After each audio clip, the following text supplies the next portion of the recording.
ক'ব বিচাৰিম Siemens company MRI আছে আৰু এইটো মষ্ট মানে মডাৰ্ণ টেকন'লজি তাক 1.5 টেছলা বুলি কয়।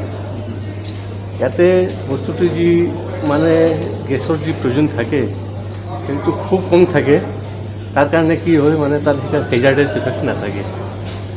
আৰু এই মেচিনটো আপুনি চাব মানে যেনেকৈ আমি নৰ্মেলি এমআৰআই মেচিন যাওঁ খুব চাউণ্ড কৰে।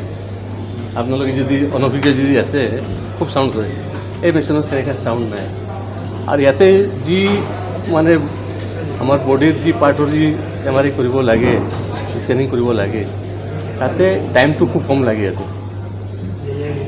3 নম্বৰ আটাইতকৈ ডাঙৰ কথা হ'ল নৰ্মেলি এনে এমআৰআই কথা হ'লে পেচেণ্টক অলপমান পেচেণ্টে অলপ ভয় খায়। কাৰণ কেতিয়াবা এমআৰআই এনেকুৱা হ'ব পাৰে যে মই ভিতৰত যাওঁ, মোৰ কেনেকৈ ভিতৰত মানে কেনেকুৱা মানে অসুবিধা থাকিব, ডিছকমফৰ্ট থাকিব, মই কেনেকৈ ছেফ থাকিম। এই মেচিনৰ কাৰণে সেনেকুৱা মানে ৰোগীজনক চিন্তা কৰিব নালাগে। যি হওক আমি যিহেতু এইটো বৰ্তমান সময়ত লোৱা হৈছে, আমিও পূৰা মানে খবৰ লৈ যে কোনটো বেষ্ট মানে মেচিন থাকে সেনেকুৱা মেচিনটো লোৱা গ'ল ধৰক।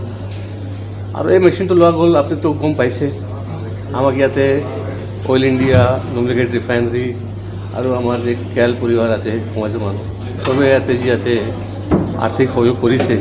তাৰ কাৰণে আমি এইটো এমআৰআই ইউনিটটো কৰিব পাৰিলোঁ। আগতে আমাৰ এমআৰআই নাথাকিলে আমাৰ ক্ৰিটিকেল পেচেণ্টবিলাকক বাহিৰত পঠাব লাগে, তাৰ কাৰণে খুব অসুবিধা থাকে, সেইকাৰণে পেচেণ্টক ডিছচাৰ্জ কৰিব লাগে। এতিয়া আমি তেওঁলোকৰ চব একদম সুবিধা যি আছে আমাৰ হস্পিটেলত যি আছে একগোট দিব পাৰিম, বাহিৰত যাব নালাগে। আৰু আমাৰ এই এমআৰআই ইউনিটৰ ছাৰ্ভিচৰ যি কষ্ট আছে এইটো আটাইতকৈ যিমান চেণ্টাৰ আছে বা হস্পিটেল আছে তাতকৈ খুব কম। এনেও আমাৰ আপুনি গম পায় আমাৰ ট্ৰিটমেণ্টটো যি আছে হস্পিটেলত, যেহেতু চেৰিটেবল ছ'চিয়েল হস্পিটেল আছে, আমাৰ এফৰ্ডেবল কষ্ট আছে আমাৰ। আমি এনেকুৱা বিচাৰোঁ যে হস্পিটেলটো চলি যায় মানে ইয়াতে এক্সট্ৰা প্ৰফিটৰ মটিভ নাই। সেইকাৰণে ইয়াৰ কেৰেক্টাৰটো চেৰিটেবল কেৰেক্টাৰ আছে। তো চব মানে কষ্টবিলাক যি আছে এফৰ্ডেবল আছে। আজি আমাৰ হস্পিটেলৰ কাৰণে আৰু পূৰা ৰোগী কমিউনিটিবিলাকৰ কাৰণে চবৰ কাৰণে এইটো এটি খুব ভাল দিন যে আমাৰ এইটো আৰম্ভ হ'ল।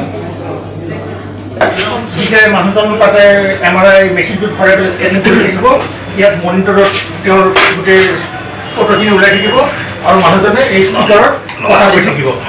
কাৰণ উশাহ ল'ব লাগে, এৰিব লাগে, বন্ধ কৰিব লাগে, লৰাব নালাগে, স্পিকাৰত ক'লে তাত শুনিব মানুহজনে, পেচেণ্টজনে তাতে শুনিব।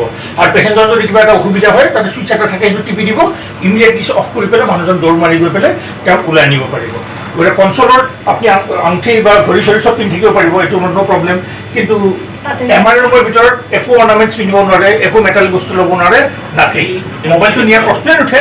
আৰু এইটো আমাৰ হস্পিটেলৰ এমআৰআইটো হৈছে 1.5 টন টেছলা আৰু মষ্ট মডাৰ্ণ আৰু হেলিয়াম ফ্ৰী।